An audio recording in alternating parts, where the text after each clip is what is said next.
Hi friends, வணக்கம். நான் இந்த காம்படிஷன் சேனலுக்கு உங்களை வரவேற்கிறேன். நாம இன்னைக்கு டிஎன்பிஎஸ்சி தமிழ் டியூட்டோரியல் என்ன பார்க்க போறோம்னாக்கா, கிலாபாத் இயக்கம், ஒத்துழையாமை இயக்கம், அப்புறமேட்டா சௌரி சௌரா சம்பவம். இதை மூணுத்தையும் பத்தி தான் பார்க்க போறோம். இந்த மூணுத்துக்கும் நெருங்கின தொடர்பு இருக்கு. ஸோ அதையும் நம்ம என்னன்னு பார்ப்போம்.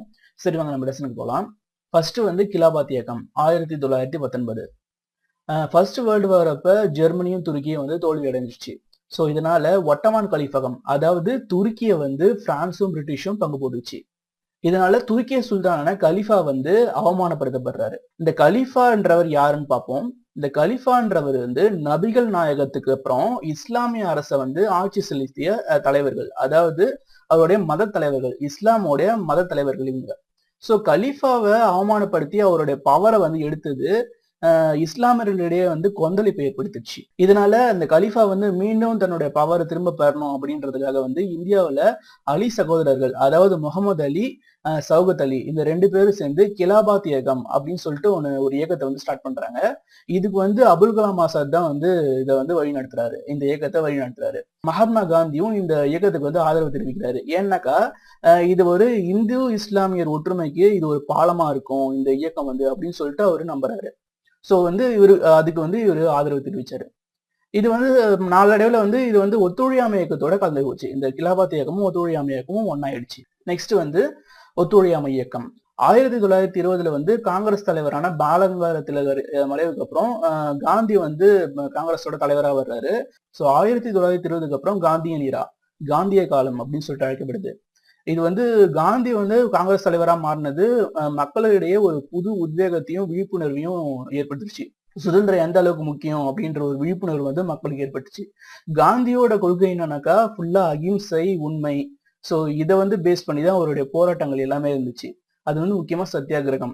சோ எந்த விதமான வன்முறையும் இல்லாம அமைதியான முறையில போராட்டம் நடத்துறது தான் காந்தியோட அடிப்படையா இருந்தது. காந்தி என்ன பண்றாருனாக்கா ரவுலட் சட்டம், ஜாலியன் வாலாபாக் படுகொலை, அந்த கிலாபாத் இயக்கத்தை தொடர்ந்து இந்த ஒத்துழையாமை இயக்கத்தை ஆரம்பிக்கிறாரு. 1920 நாக்பூர் நடந்த காங்கிரஸ் மாநாட்டுல இதை எல்லாருமே ஒரு மனதா ஏத்துக்கிறாங்க. இந்த ஒத்துழையாமை இயக்கத்தை ஒரு மனதா ஏத்துக்கிறாங்க. இந்த ஒத்துழையாமை இயக்கத்தோட முக்கிய நோக்கங்கள் என்னன்னு பாத்தீங்கன்னாக்கா சுயராஜ்யம். முக்கியம் சுயராஜ்யம் தான் இதோடைய நோக்கம். அது மட்டும் இல்லாம இந்த ஆங்கில அரசால் கொடுக்கப்பட்ட அந்த பட்டங்களை துரத்தல், அவன்கிட்ட அந்நிய பொருட்களை மறுத்தல், இந்திய பொருட்களை மட்டும்தான் பயன்படுத்துறது, அவன்கிட்ட இந்த கவர்மெண்ட் ஸ்கூலு, கோர்ட்டு, காலேஜ் இதெல்லாம் புறக்கணிக்கிறது, இதெல்லாம் இதோடைய கொள்கைகளா இருந்தது. அது மட்டும் இல்லாம 1926 வேல்ஸ் இளவரசர் இங்க வருகை புரிஞ்சப்ப அவர் இந்த மறிக்கிற போராட்டமும் நடந்துச்சு. இது எல்லாத்தையுமே காந்தி அமைதியான முறையில் தான் செய்யவும் சொன்னாரு. சௌரி சௌரா நிகழ்ச்சி. பட் இந்த ஒத்துழையாமை இயக்கத்துக்கு முடிவு கட்டது இந்த சௌரி சௌரா நிகழ்வு தான். உத்தரப்பிரதேச மாநிலம் கோரக்பூர்ல இருக்கிற ஒரு சின்ன ஊர் தான் சௌரி சௌரா.